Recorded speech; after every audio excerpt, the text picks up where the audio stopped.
There's this post I've been seeing going around social media lately, and honestly, it's kind of a sobering one.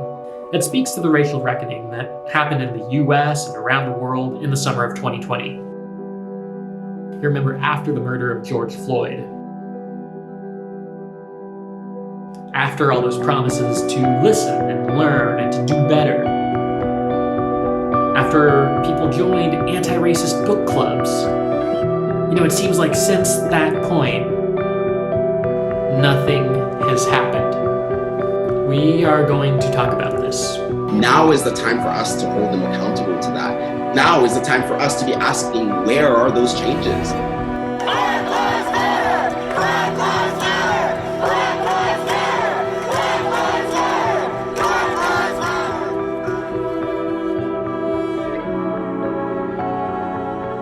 Okay, if you're reading these facts and statistics, in particular the one about support for Black lives among white Americans just plummeting in the years since then, I get why it is extremely easy and reasonable to feel discouraged. I'll have to admit, for me, the summer of 2020 felt different. It felt like something I'd never seen in my lifetime.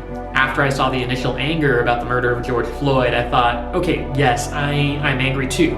But we've seen this anger, we've seen these sorts of murders happen for a long time, for a decade, over a decade really, but a decade's how long we've been capturing them on cell phone footage.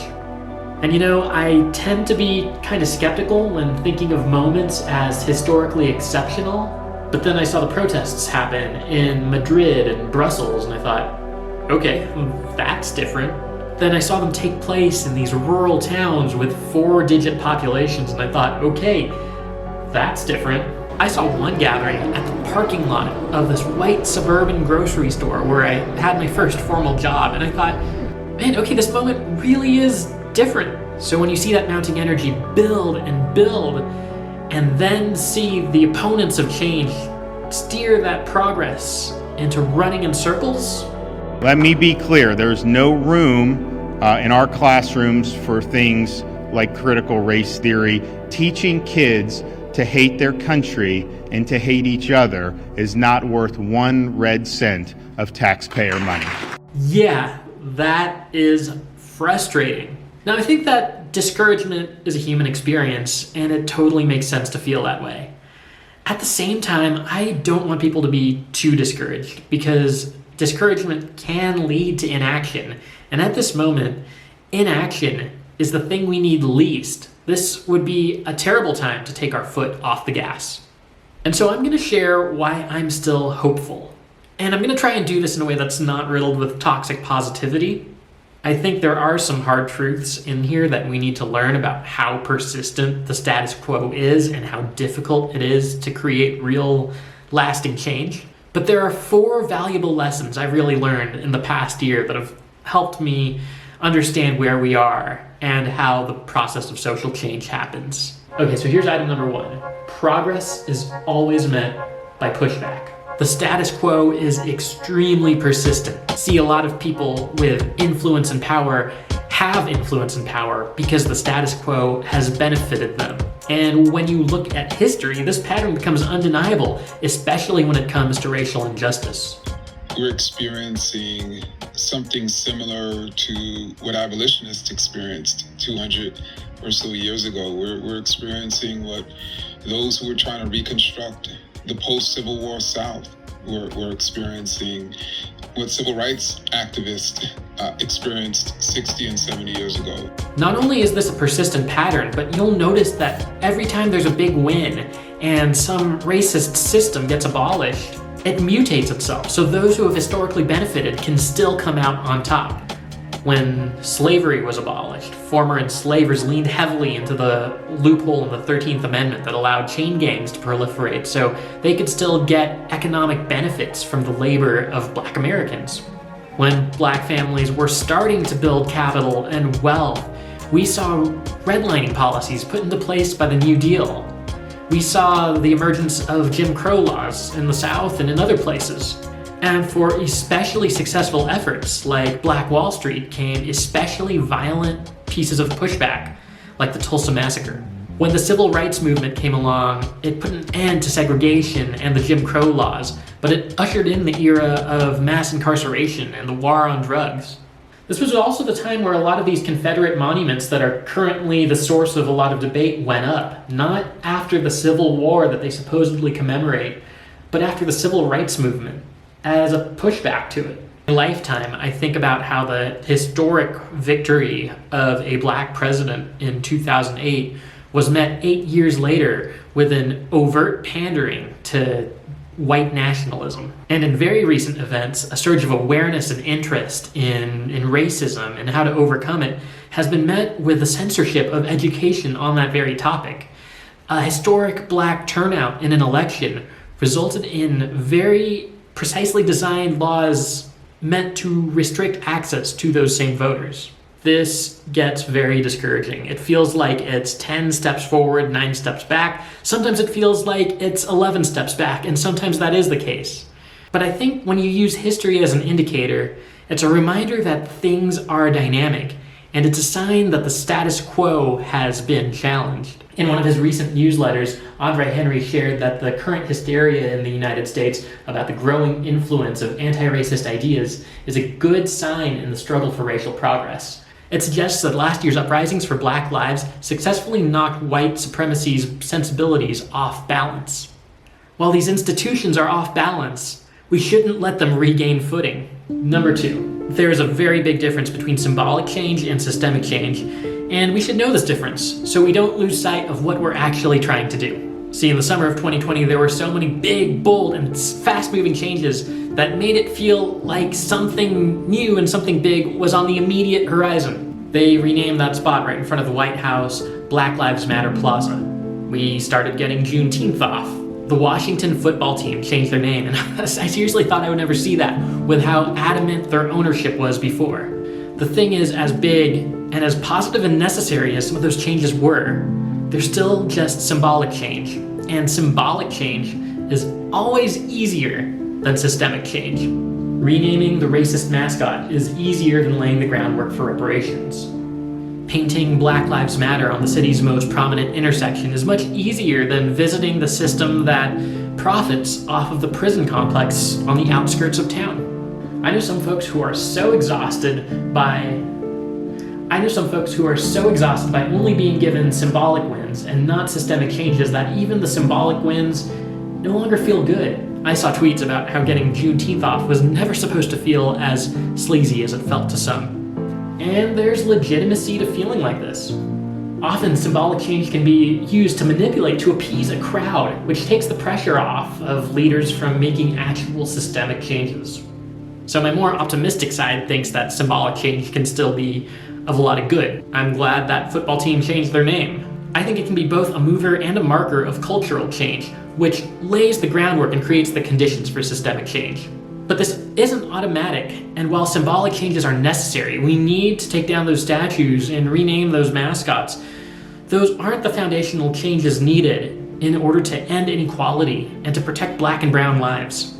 So many of the changes made in the past year were way more symbolic than systemic. For systemic change, the fight continues. Here's what's next. One of Toni Morrison's most famous quotes is how the very function of racism is distraction. It uses distraction to keep you from being your best and to keep you from making real change happen. Right now, the status quo is being threatened by the push for change. And in many ways, it's flailing, looking for anything to redirect the pressure for things to change. One of the biggest tools it uses is distraction. It'll try to create circular arguments. It'll try and move the conversation in the direction of nitpicking statistics rather than as an urgent crisis where we need a response to end the threat to human lives. What this tactic often looks like is oversimplifying the complex and overcomplicating the simple. Oversimplifying the complex can be something like arguing that not all cops are as malignant as Derek Chauvin and maybe pointing to a few heroic counterexamples like Eugene Goodman.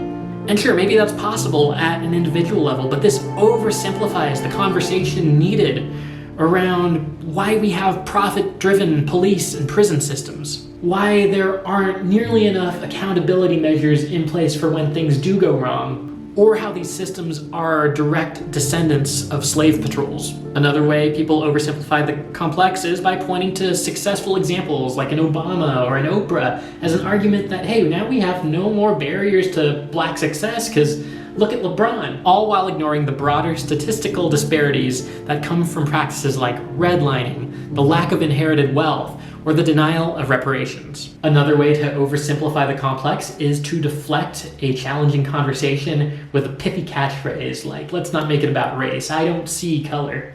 One way you see this happening a lot right now is by trying to attach an urgent effort to save black lives to complicated hysterias about Marxism and PhD level frameworks for understanding racism. This isn't new. These exact same tactics were used against Martin Luther King and the Civil Rights Movement. It's easy to bait people into a frenzy by making the change seem complicated because it's easy to fear what you don't understand. While I think there's a lot of value to understanding more complex ideas and more nuanced theories around race, people's energy for protecting black lives that surged last year wasn't because they were interested in political science theories that originated from European philosophers. It was because they were sick of seeing black bodies on the receiving end of police suffering on their screens month after month, over and over. I don't want to make it seem like I'm dismissing the importance of scholarship around racism and how to fight against racial inequality. When it comes to race, history, and fighting for progress, there will always be places where academic unpacking is appropriate and good and necessary. But if you're unaware of concepts like mandatory minimums, redlining, the prison industrial complex, or voter suppression, your place is not in critique of the scholars who have done the work. Regardless of your level of education, anyone can recognize injustice at a day-to-day level and see what their tools are to fight against it while committing to further learn. Just don't be distracted by those red herring arguments. I actively try and avoid these conversations when they just feel like a distraction. If someone is sincerely curious, then maybe, but more often than not, they're just distractions, and I don't want to entertain that any further. Okay, finally, how is this for a big lesson learned? It's not over. There's one way you can read that phrase with just a sense of exhaustion. Like, really? It's not over. Still, after years and years of hard work and trying to overcome this. So what I need y'all to do right now in the 16th is come up with a better way. Because how we doing it, it ain't working. He angry at 46. I'm angry at 31. You angry at 16. Different generations come and go only to be exhausted by the same struggles over and over again. Things may improve very marginally, very incrementally, but on the whole, the oppression never seems to go away. But you can also say this phrase with a sense of resolve, as in, it's not over, and we're not done. We're still here, we're gonna stay here, and we're gonna keep fighting. Because that is what needs to keep happening. The question isn't whether or not we're gonna change the world in our lifetime. The world constantly changes, and you cannot separate that from our existence.